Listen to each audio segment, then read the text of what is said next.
আসসালামু আলাইকুম, আশা করি সবাই ভালো আছেন।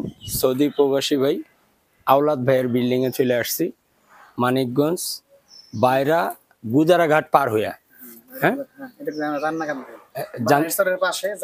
জান্নাকান্দি। আচ্ছা, তো এই বিল্ডিংটা দুইতলা ফাউন্ডেশন।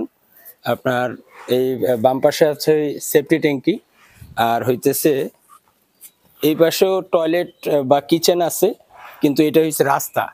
এদিক দিয়ে পাইপগুলো ওপেন রাখা যাবে না, সেই ক্ষেত্রে বাথরুমের ভিতর দিয়ে ডাক্টেল সিস্টেম করতে হবে। তো ভিতরে চলে, তো মোটামুটি যাই করা হয়েছে কোনো ইঞ্জিনিয়ারিং প্ল্যান ছাড়া।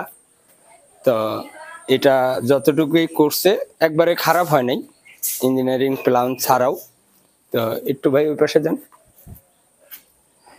আপনার টোটাল হচ্ছে 4টা বেড। এখান থেকে 40 ইঞ্চি এই রুমের জন্য দরজা, ভিতর দিয়ে প্রবেশ করে তারপরের থেকে প্রায় 5 ফিটের মতো থাকে। তো টোটাল আছে 13 ফিট 2 ইঞ্চি টোটালটা। তো মাঝখানে একটা পার্টিশন হবে, পশ্চিম এটা আপনার পার্টিশন হয়ে এখানে দুই পাশে দুইটা টয়লেট হবে, একটা অ্যাটাচড একটা কমন। কিন্তু এখানে হইতেছে আপনার বেডরুম হইতেছে 4টা। তো 4টা যদি বেডরুম হয় সেই ক্ষেত্রে আপনার কমের পক্ষে 2টা অ্যাটাচ টয়লেট প্রয়োজন। কেন প্রয়োজন? আজকে 2 দিন পরে আমার ছেলে সন্তান যখন বড় হবে তাদের জন্য কিন্তু পার্সোনাল টয়লেট প্রয়োজন।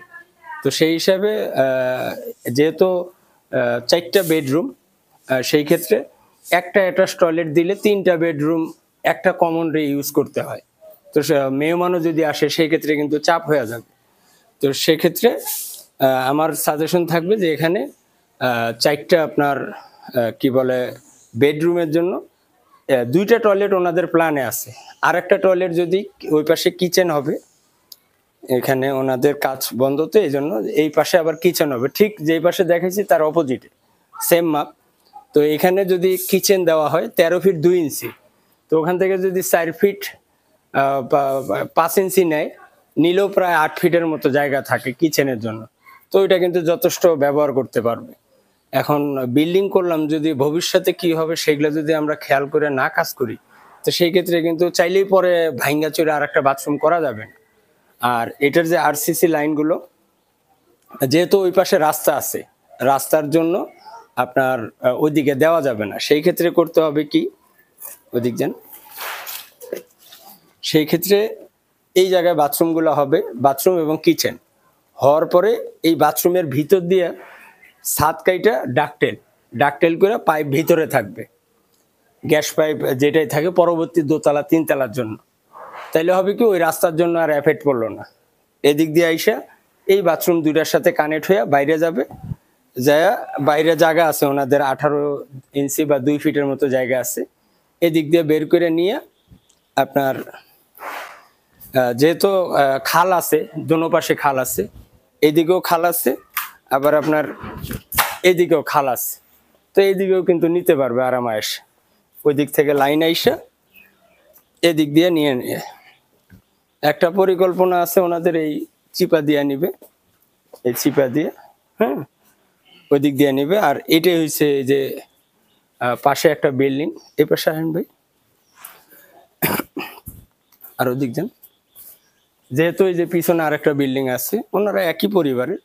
তো এটা সেক্ষেত্রে রাস্তা, তো এই রাস্তার ক্ষেত্রে কোনো পাইপ যেন ওপেন না থাকে।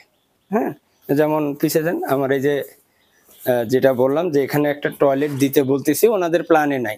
এখানে একটা কিচেন আছে, তো 13 ফিট যেহেতু জায়গা আছে, একটা বাথরুম নিয়ে বাকিটা কিচেন দিলে তাহলে আর একটা বাথরুম বের হইলে একটা অ্যাটাচ রুমের সাথে 2টা টয়লেট অ্যাটাচ হয়ে গেল।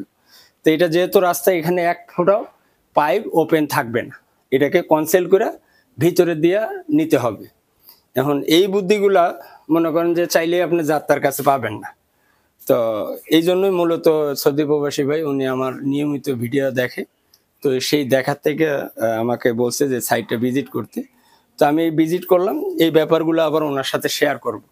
এই ভিডিওটাও করা হলো, এর মাধ্যমে আপনাদেরও কিছু আইডিয়া পাবেন।